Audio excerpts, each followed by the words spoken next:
What's up, guys? Kevin Z here with Recovery Rockstars. I'm here with Jessica, and you guys have no idea what's been happening behind the scenes. We tried to set up a podcast. Yeah, it's been very difficult. It failed. We got tennis players behind us. We got little kids popping up left and right.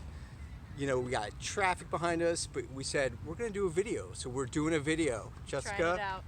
What's Hi. up? What's up? How are you? Good, how are you? So Jessica and I connected on Instagram, and she's an absolute recovery rock star.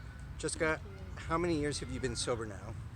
4.5. So January 3rd, I'll have 5 years. 5 years, guys. 5 years in recovery, which is absolutely amazing.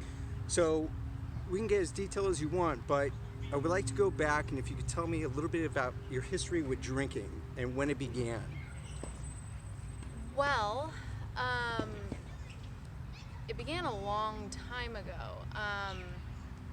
First, my drug of choice was food. Okay. So I binged and purged, started around 13. Then I started sneaking alcohol around 13, 14, in between there. So because I had both of those medications, it kept them both at bay, but I did it secretly. So I drank before school. I would just drink vodka before and after school. It was a very anomalous thing because I wasn't partying. I wasn't a partier in high school. I was sneaking alcohol as medication. By yourself? By myself in my room before going to school, before having to be social. And I was very involved. I was on dance, cheer.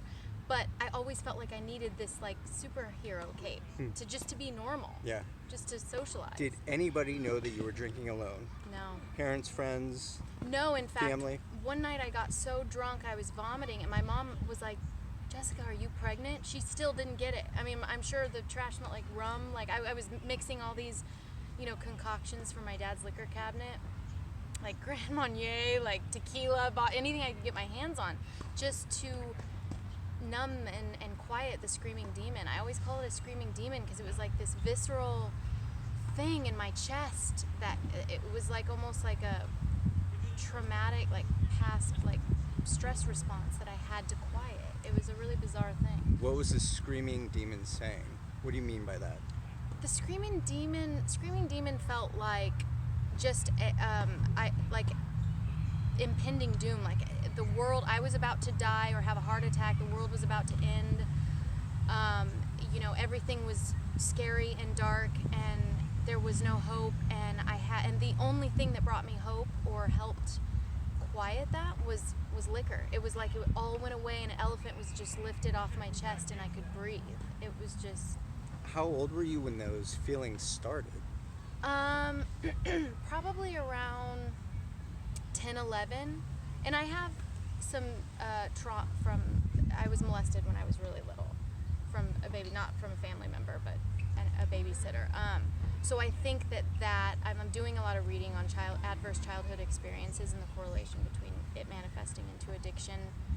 And it's fascinating because that's really, I feel like what happened in my case is having that traumatic experience so young sort of rearranged and rewired my brain. And I had this stress response was easily triggered, and it constantly felt like I was not safe.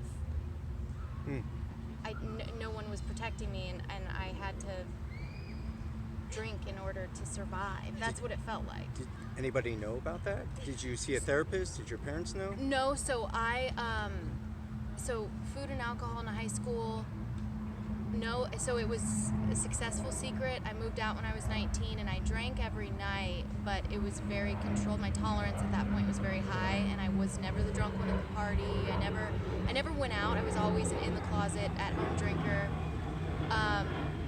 The food thing kind of got out of hand, so I was open with my mom about that, and then they knew I drank all the time, but they never saw me really hammered, so because I started being able to control it. So it was pretty much a secret until 22, 23, I went to vodka. Then that increased, and about 25, the vodka drinking got earlier and earlier and earlier until I was just drinking from morning till I would pass out at night. And then 7 days a week? Oh yeah, all the 24-hour-a-day vodka drinker. I manifested to a 24-hour-a-day vodka drinker, and then the shakes would get so bad, and I would wake up in withdrawal. 2 hours. I'd be able to pass out for like 2 hours, and then I'd wake up and my heart would be pounding and my hands would be shaking. So I'd keep a smart water bottle full of vodka next to my bed and just pound it in the night and to be able to go back to sleep and slow down my heart rate. And then that's when it was prison. That's when it was just hell, because I couldn't get off, because I knew that if you stopped cold turkey, you could die, because I would read about it. Because I started going online, because I started vomiting blood, and I was like, oh my God, I'm gonna really die from this if I don't get help. So I started researching online, like alcoholism, 24-hour-a-day drink, or coming off, how to detox, and it said you need medical help, and I'm like, shoot, I'm gonna have to get honest with my parents. So it started getting really, I was just non-functioning. I wasn't leaving my house. I was, on a few shows in my early 20s, so I had some success acting, but then I just became so non-functioning. I quit showing up to auditions.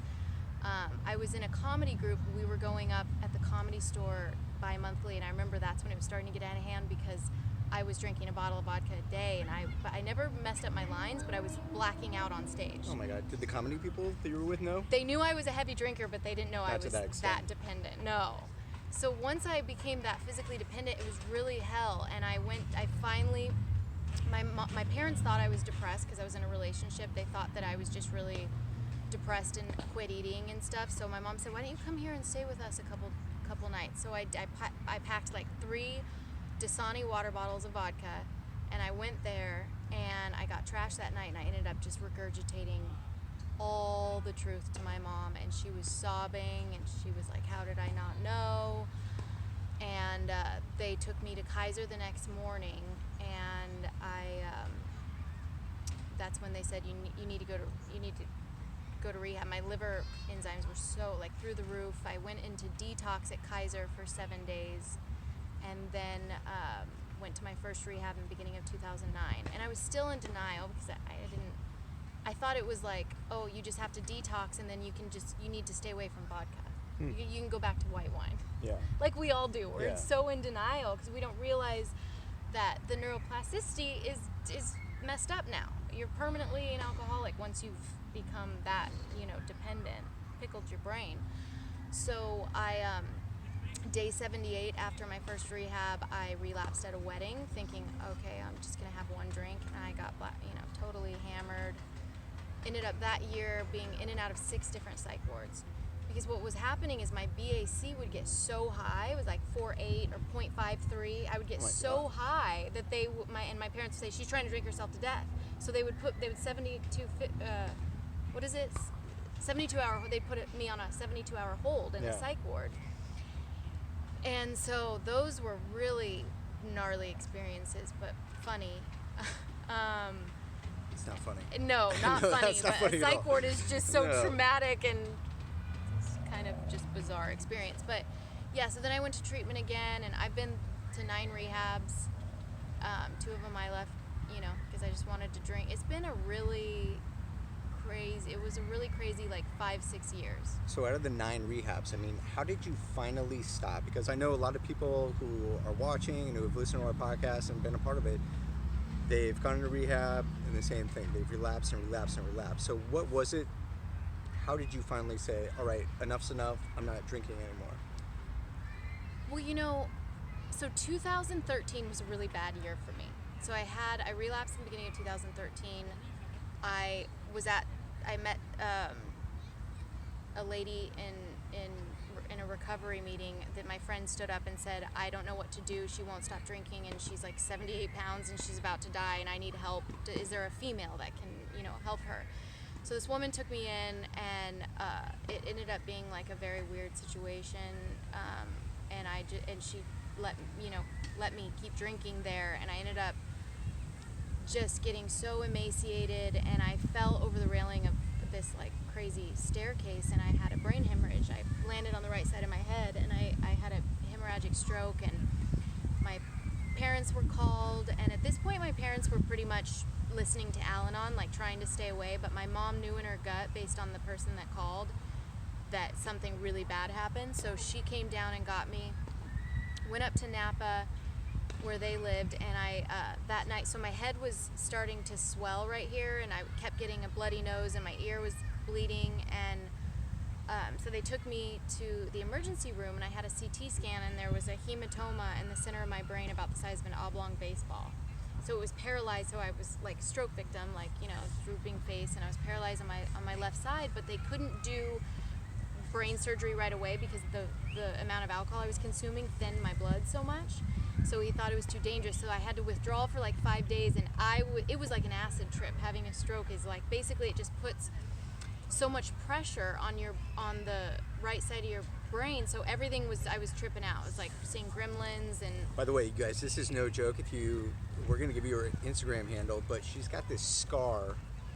How long is that scar? yeah, so it's from here all the way back to the base of my neck. So they did the haze flap where they opened up my skull, and they had to stick a syringe in and clean out all the blood, and then close like the gills of the inner brain so it would stop the bleed. So the stroke was absolutely insane. So the stroke was insane, but the insane part is that it didn't stop me.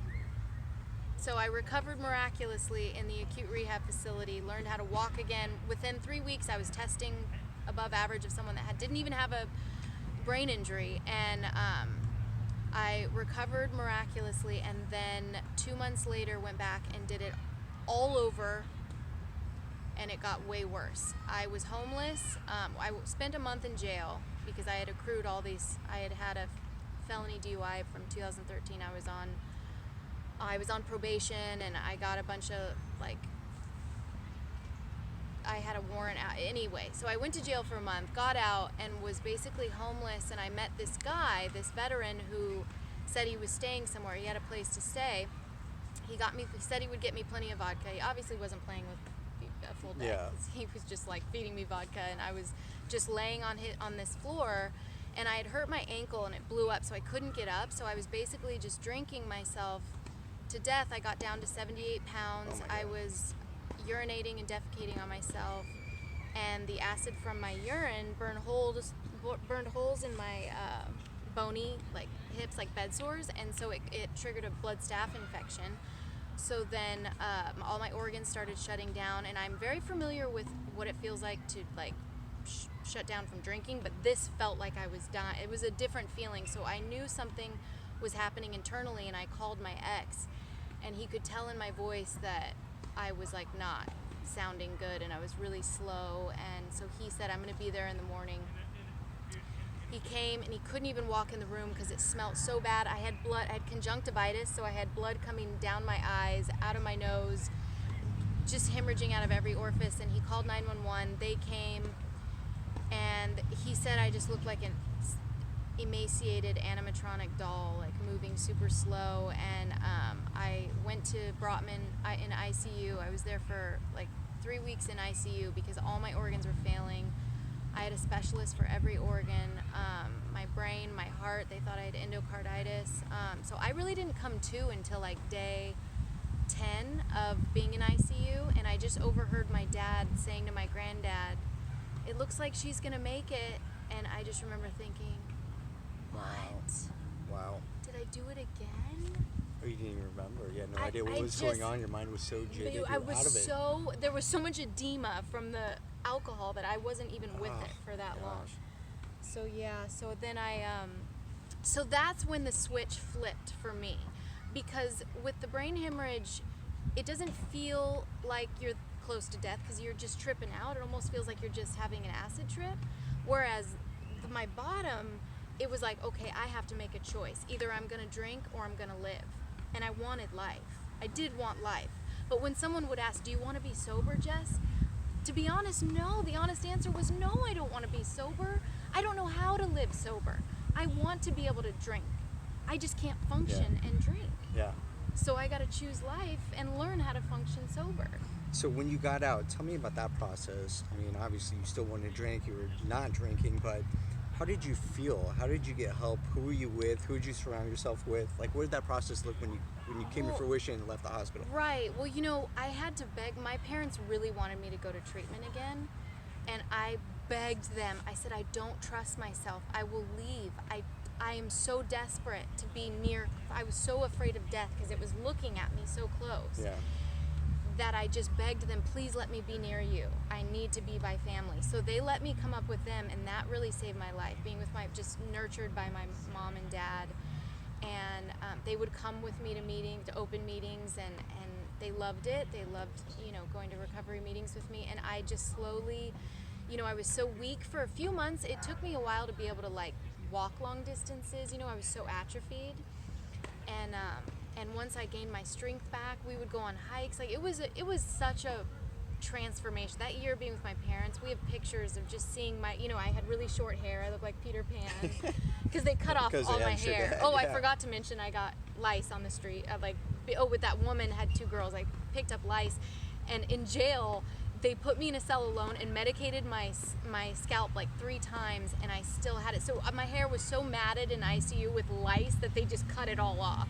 Don't drink, kids. It was so disgusting. So that year I really just stayed close to my parents and went to meetings 3 a day. Actually, the first 90 days I went to 3 a day. I made some really close friends. I think the transformation came when I started really telling the truth and getting honest about my history, my trauma. When I really took the mask off and started truth telling, I think that's when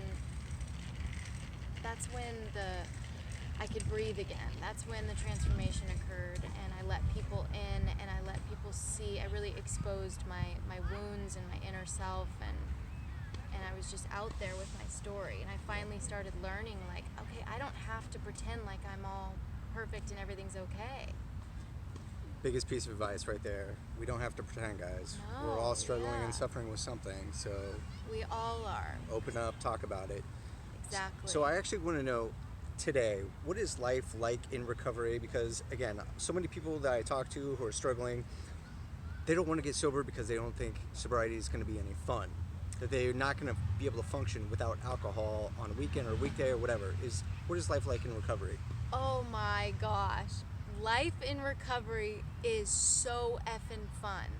It is so fun, and there's so much clarity, and you feel the fun. That's the thing about drinking, is you think you're having fun because, you're getting a rush of dopamine or whatever, but you're not, and you don't have the clarity to really feel the feelings of fun, and things are hilarious. And when you really make the decision to quit drinking or quit your drug of choice, something happens neurochemically, something happens physically where you allow the world in, and everything is intensified. The feelings are oh my gosh, life is such a high when you really decide, okay, I'm got to get rid of my drug of choice. You really start to experience life, and it's the most beautiful thing.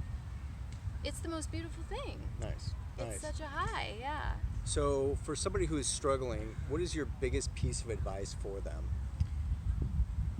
Talk about it, because talking about it really diffuses its power. And I think that we all have that ism, that inner voice, the ego that tells us certain lies, and when you talk about it, it completely diffuses its power over us.